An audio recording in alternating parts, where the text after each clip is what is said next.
Italy means. कई दिनों की लगातार बारिश के बाद जमीन अच्छी सी गीली हो चुकी थी।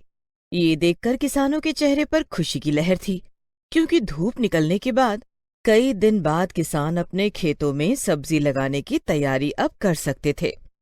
नरेश भी अब बड़ा खुश था। उसके पास अपना एक छोटा सा खेत था, जिससे वो गुजारे लायक ही खेती कर पाता था। अरे माला, कहाँ हो भाई? मैं खेतों में जा रहा हूँ।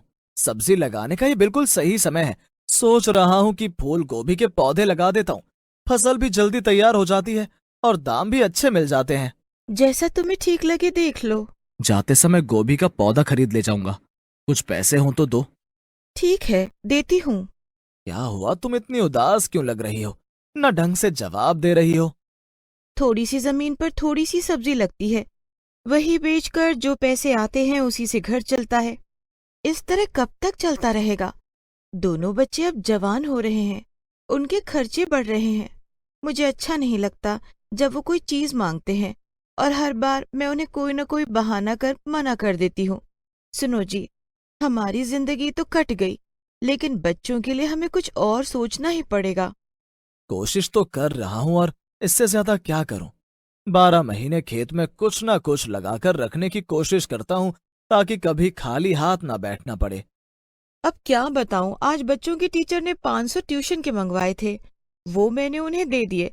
अब घर में ले देकर ये 200 बचे हैं, जो मैं तुम्हें पौध लाने के लिए दे रही हूँ, और इसके बाद तो हमारे भगवान ही मालिक है। नरेश 200 रुपए लेकर निकल जाता है। माला की हर बात उसके दिल को लग रही थी, लेकिन वो भी बेचारा क्या करता। छोटी सी जमीन पर जो होता वही मंडी में बेचकर पैसे ले आता था। वो दुकान से गोभी की पौध खरीदता है और खेतों की तरफ जाने लगता है कि तभी उसे एक दीवार के पास एक गाय और उसका अभी अभी पैदा हुआ बच्चा दिखाई देता है। वो इधर उधर देखता है, कोई भी नहीं था और आसपास कोई हरी घास भी नहीं थी। वो गाय के पास जाता है और उसके बछड़े को प्यार करने लगता है। फिर वो गोभी उगाने के लिए जो पौध लेकर आया था वो सारी गाय को खिला देता है। गाय माता, आपको भूख लग रही होगी, अभी यही खा लो। यहाँ तो आसपास कहीं पर भी हरी घास नहीं है। गाय नरेश की दी हुई फूल गोभी की पौध खाने लगती है। फिर नरेश गाय को एक अच्छी जगह पर खड़ा करके उसके बछड़े को उसके पास छोड़कर चला जाता है, और जब एक खेत में पहुंचता है तो अरे बाप रे, आज तो माला मुझे सुना सुना कर मार डालेगी। उसने कहा था उसके पास ये 200 रुपए ही हैं। अब मैं खेत में क्या लगाऊंगा? चलो, कोई ना कोई इंतजाम करता हूँ। इतने कम से कम खेत को सब्जी लगाने के लिए तैयार तो कर ही देता हूँ। वो सारे खेत को खोदकर अच्छे से एक सार कर देता है और घर आ जाता है। लगा दी गोभी की पौध? हाँ हाँ, अभी तो सारे खेत में पौधे लगाकर आया हूँ। देखना, 2-4 दिन से सभी पौधे हरे भरे दिखाई देने लगेंगे। बहुत ही अच्छे पौधे मिल गए थे। चलो, भगवान से प्रार्थना करती हूँ इस बार खेती बहुत अच्छी हो। माँ, वो 500 रुपए मैंने टीचर को दे दिए थे। उन्होंने कहा है कि स्कूल में ही वो सब बच्चों को ट्यूशन देंगी। बेटा, ध्यान से पढ़ना, तुम्हारी 10वीं की परीक्षा होने वाली है। माँ, मैं तो अपनी पढ़ाई अच्छे से करती हूँ। आप जानती हो, हर बारी मेरे अच्छे नंबर आते हैं। माँ, इस बार जब मेरे अच्छे नंबर आएंगे तुम मुझे मेरी पसंद का सूट दिला देना, वो जो उस दिन हमने बाजार में देखा था। उधर नरेश चुपचाप बच्चों की बातें सुनकर सर नीचे करके बैठा हुआ था, क्योंकि गोभी की पौध तो खेतों में लगी ही नहीं थी। खाना खाकर वो सब लोग सो जाते हैं। रात को नरेश को सपने में वही गाय दिखाई देती है। तुमने आज ही भूखी माँ को खाना खिलाया है, तुम कभी भूखे नहीं रहोगे नरेश। तुम्हें दुखी होने की बिल्कुल भी आवश्यकता नहीं है। जितना तुमने मुझे दिया है, भगवान तुम्हें उसका कई गुना देगा। नरेश की आंख खुल जाती है। वो देखता है सुबह के 4 बज रहे हैं। कितना अजीब सा सपना था। ऐसा लगा जैसे कि गाय मेरे पास ही खड़े होकर मुझसे बात कर रही है।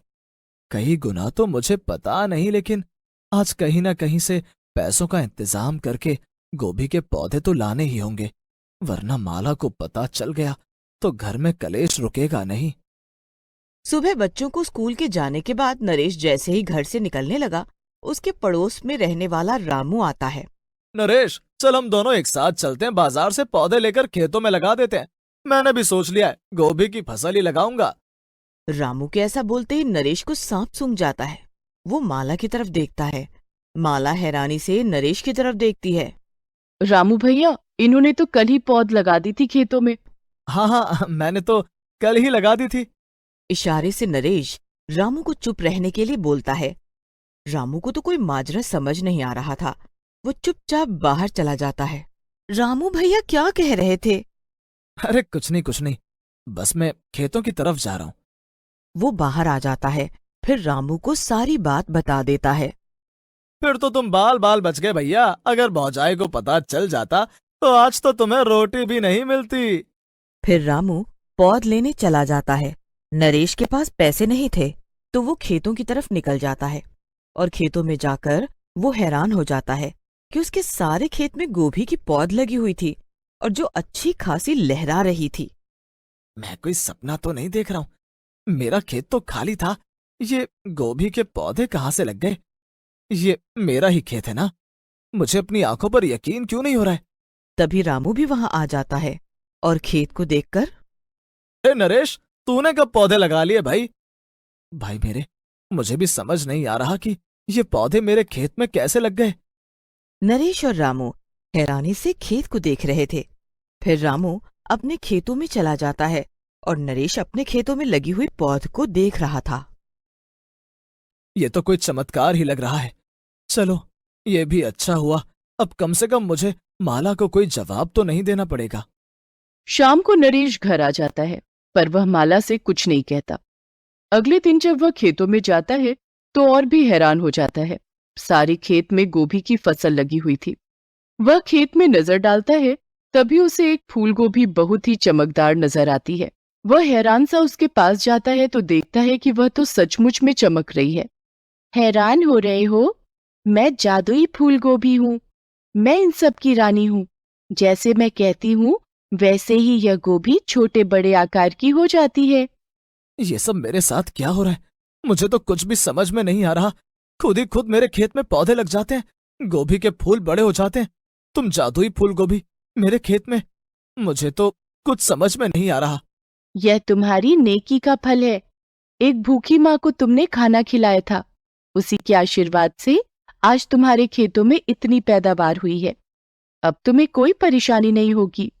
तब नरेश को याद आता है वह सपना जिसमें गाय उसको बताती है कि उसे कई गुना मुनाफा होगा।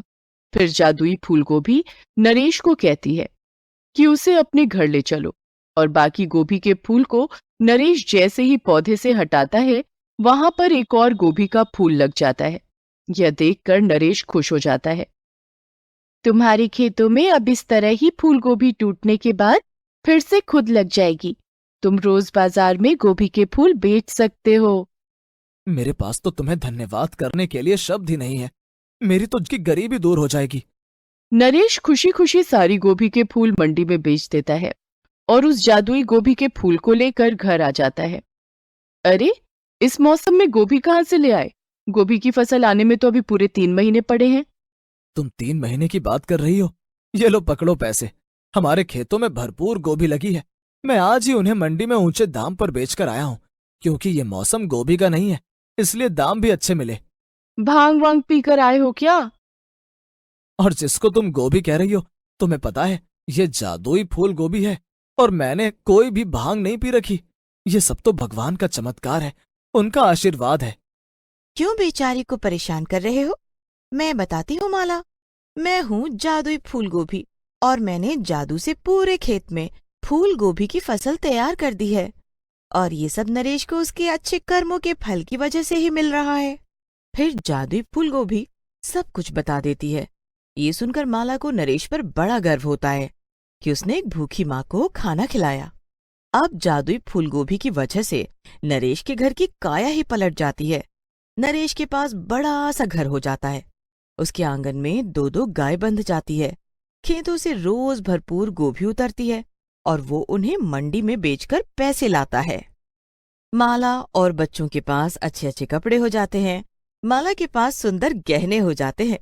अब नरेश और उसके परिवार को किसी भी प्रकार की कोई चिंता या दुख नहीं था। एक दिन रामू घर आता है तो नरेश भैया, तुम्हारी किस्मत तो बदल गई, लेकिन मेरी किस्मत वैसी की वैसी ही है। तुम्हें पता है, मेरे खेतों में कीड़ा लग गया है और मेरी सारी फसल खराब हो गई है। मैं तो बहुत परेशान हूँ भैया। तू कैसी बातें कर रहा है रामू? तू और मैं तो बचपन से दोस्त हैं और सगे भाइयों से भी अच्छा रिश्ता है हम दोनों के बीच में। तुम इतना दुखी मत हो। कल सुबह की सारी फूल गोभी तुम ले जाना और मंडी में बेच देना।